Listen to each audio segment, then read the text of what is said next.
You walk every single day, maybe 30 minutes, maybe more, and you feel good about it. You should.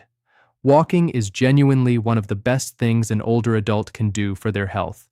But here is something I want you to sit with for just a moment before we go any further. What if the way you are walking is quietly undoing most of the benefit?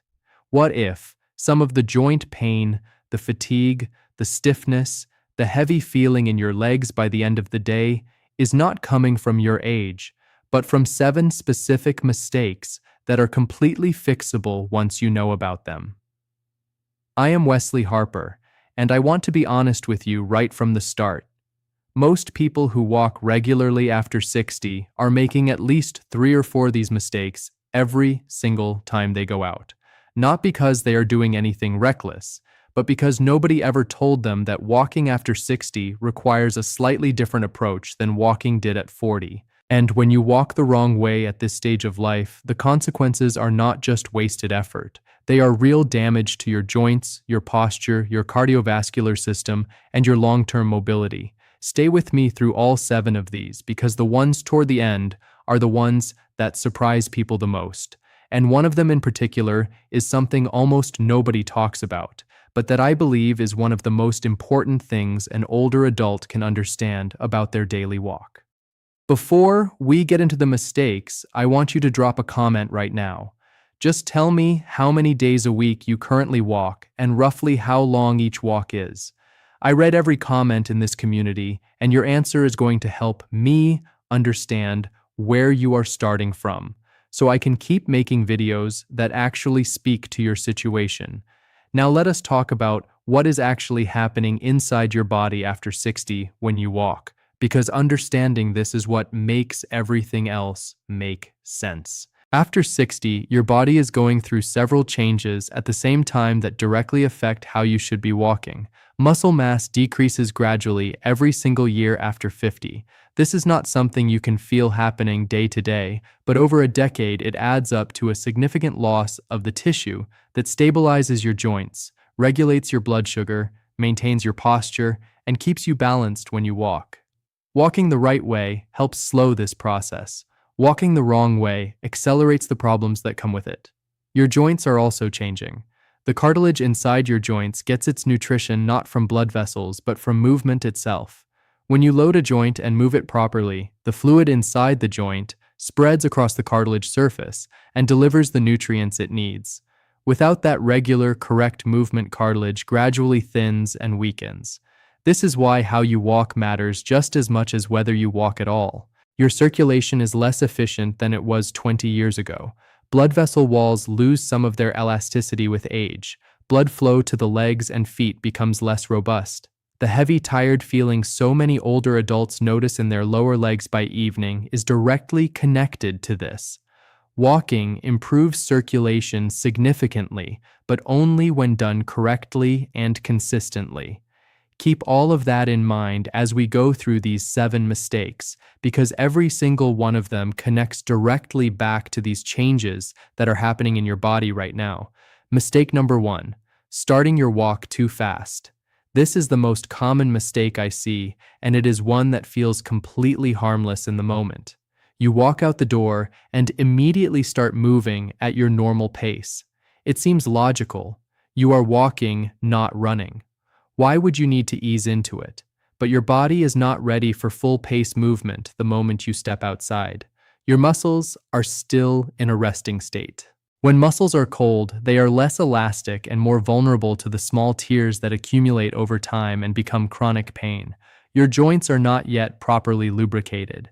The fluid inside your joints needs a few minutes of slow, gentle movement to spread evenly across the cartilage surface. Until that happens, your cartilage is running with less protection than it should have. Your cardiovascular system also needs time to transition. Starting fast causes your heart rate and blood pressure to spike more sharply than necessary.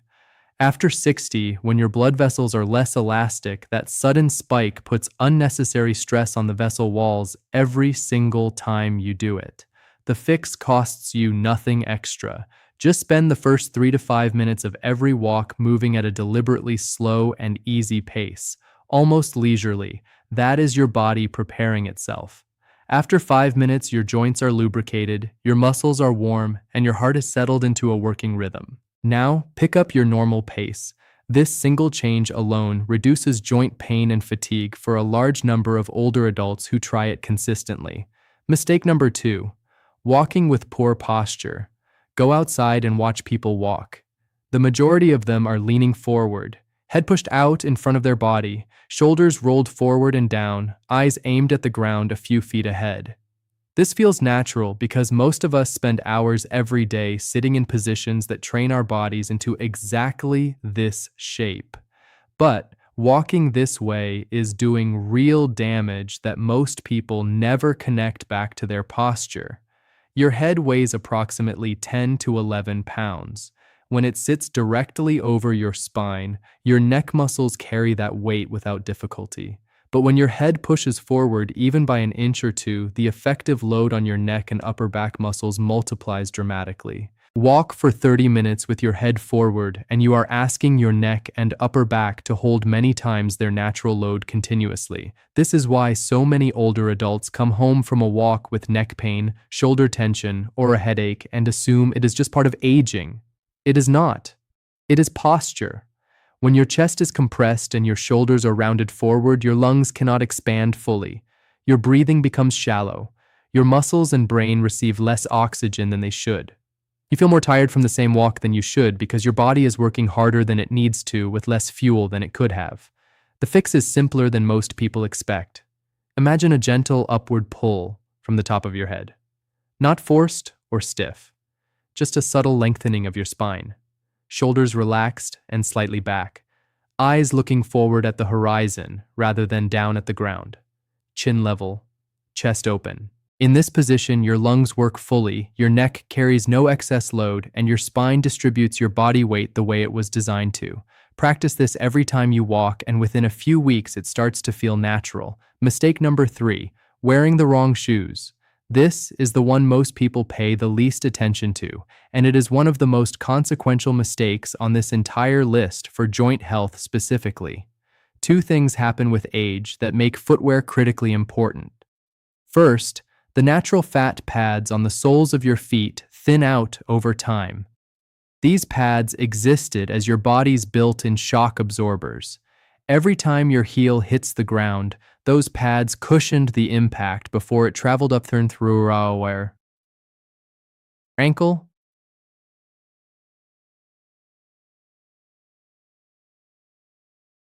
knee, hip, and lower back. As they thin, your shoes have to provide that cushioning instead. If they do not, every step sends a small shock wave up through your entire skeleton. Second, the muscles and ligaments supporting the arch of your foot weaken gradually. The arch can begin to flatten. This changes the load angle on your knee, shifts the alignment of your hip, and increases stress through your lower back. Good arch support in your shoes slows this process meaningfully. Look at the walking shoes you use right now. If you have been walking in them for more than a year, replace them. The outer sole may look perfectly fine, but the cushioning material inside breaks down long before the shoe looks worn. You cannot see this happening, but your joints are feeling it every single step. Replacing your walking shoes regularly is one of the simplest and most direct investments you can make in your joint health after 60. Mistake number 4, walking only once or twice a week for long distances.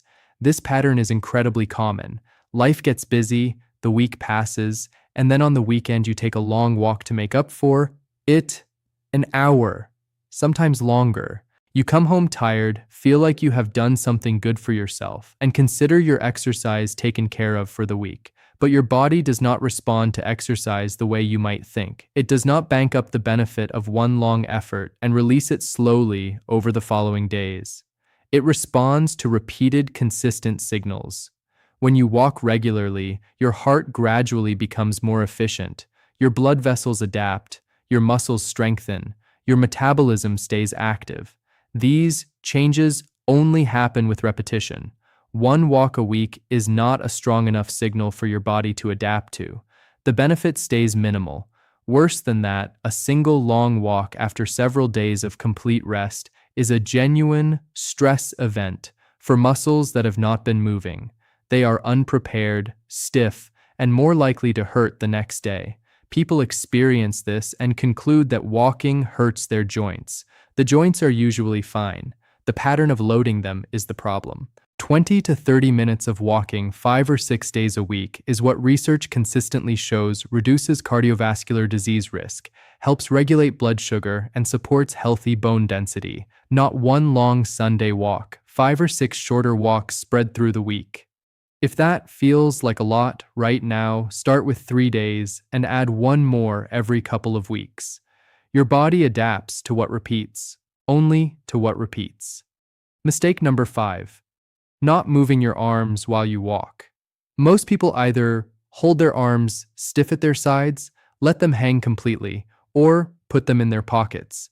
It feels comfortable, but it is quietly reducing the benefit of your walk and creating unnecessary strain through your lower back. Walking is a full body movement. When your left leg steps forward, your right arm is supposed to swing forward at the same time. This cross-pattern movement is wired into your nervous system. It distributes load across your spine evenly and reduces the twisting force on your lower back with every step. When your arms stay still, your lower back has to compensate for that missing balance. For anyone who already has lower back discomfort, this compensation can trigger pain that gets blamed on the walk itself. Arm swing also means more muscles are active during your walk. Your shoulders, chest, and upper back all contribute when your arms move properly. More active muscle means better circulation, higher caloric burn, and a stronger overall effect from the exact same distance walked. You get more from every single walk simply by letting your arms do what they are designed to do. Bend your elbows slightly and let them swing forward and back in natural rhythm opposite to your legs. You do not need an exaggerated pumping motion. Just stop pinning your arms to your body. After a few walks, it becomes automatic, and you will notice your walking feels easier and more natural almost immediately. Mistake number 6, walking while looking at your phone. I know this one might feel like a small thing, but I want you to understand what is actually happening when you walk with a phone in your hand, because it is more significant than most people realize. When you look at a phone, your head tilts downward. We already talked about what forward head position does to your neck. Looking at a screen while walking makes this significantly worse because your head is angled lower than it would be with ordinary poor posture. The load on your neck and upper back increases even further. Your shoulders run more. Your breathing becomes shallower. Everything that bad posture causes during a walk is intensified when a screen is involved. But there is a safety issue here that matters even more for older adults specifically. After 60, your balance system operates with slightly less precision than it did at 40. Your body increasingly relies on what your eyes are seeing to help maintain balance and awareness of the ground beneath you. When your eyes are on a screen, your brain is deprived of the visual information it needs to keep you safe on uneven pavement, at curbs, on wet surfaces, on steps. The risk of a fall increases substantially. A fall after 60 is not just an inconvenience. It can mean a fracture, surgery, a long recovery, and for many older adults, a loss of independence that is very difficult to fully regain. The prevention is simple. Phone goes in your pocket for the duration of your walk. If you want to listen to something, use earbuds. Keep the screen out of your hands and your eyes on the path ahead where they belong. Comment below right now and tell me honestly, do you walk with your phone in your hand? I want to know because I think the answer from this community is going to surprise a lot of people. Mistake number 7, skipping recovery after your walk. This is the one nobody talks about. The general assumption is that walking is gentle enough that no recovery is needed. You just walk. Go inside and get on with your day. But skipping recovery is quietly undermining a large portion of the benefit your walk should be giving you. Start with water. Your muscles are made up of a very high percentage of water, and every process that happens in muscle tissue during and after exercise requires adequate hydration. Even mild dehydration measurably reduces muscle elasticity, slows recovery, and increases cramping. Drink a glass of water when you come in from your walk. Not a sports drink, just water. This is basic and it matters more than most people act on. Stretching after your walk is the other piece that most people skip entirely. During walking, your muscles contract repeatedly. Without stretching afterward, they stay slightly shortened. Over weeks and months of walking without stretching, this accumulation creates persistent tightness and stiffness that gets worse over time. The calves, the back of the thighs, and the lower back are the areas where older adults feel this most noticeably. 5 minutes of gentle stretching after every walk prevents this entirely. Not an intense stretching session. Just 5 minutes of slow, comfortable holds in the muscle groups you just used. This alone changes how your body feels in the hours and days after a walk significantly. And rest days matter too. Your body does not adapt during exercise. It adapts during recovery. When you walk, your muscles, joints, and cardiovascular system receive a signal that they need to strengthen and improve. But the actual strengthening happens during the rest period that follows. 1 to 2 rest days each week is not laziness. It is the correct approach for allowing your body to build the adaptations that make walking genuinely beneficial over time. Think of your walk as one part of a 4-part system: the walk itself, water afterward, 5 minutes of stretching, and adequate rest. Only as a complete system does walking deliver everything it is capable of delivering for your health after 60. So let me pull all of this together for you clearly and simply.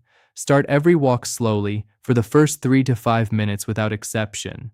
Check your posture every time you head out and keep your head up, shoulders back, and eyes forward. Replace your walking shoes if they are more than a year old, regardless of how they look. Walk 5 to 6 days a week for 20 to 30 minutes rather than one long walk on the weekend. Let your arms swing naturally with every step. Put your phone in your pocket for the entire walk, and when you get home, drink a glass of water and spend 5 minutes stretching. None of these are difficult changes. None of them require equipment or money or a dramatic lifestyle overhaul. They require awareness and intention, and the difference they make to how your joints feel, how your energy holds up through the day, how your cardiovascular system responds, and how your body ages over the coming years is genuinely significant. Walking is one of the most powerful health tools available to older adults. It is free. It requires nothing special, and when done correctly, it delivers benefits to your heart, your brain, your bones, your blood sugar, and your mental health that are as well supported by research as almost any medication, but it has to be done right. And now you know how. If today's video helped you, please give it a thumbs up. It helps this video reach more seniors who are walking every day without knowing these mistakes are holding them back. Subscribe if you are not already part of this community. Every week, I bring you honest, practical health information built specifically for adults over 60, and leave a comment below. Which of these 7 mistakes are you going to fix starting with your very next walk? I genuinely want to know, and I read every single comment. Take good care of yourself. Walk well. And I will see you in the next one. Just remember, this video is for educational and informational purposes only. Always talk to your doctor or healthcare provider before making any changes to your medications, supplements, diet, or health routine.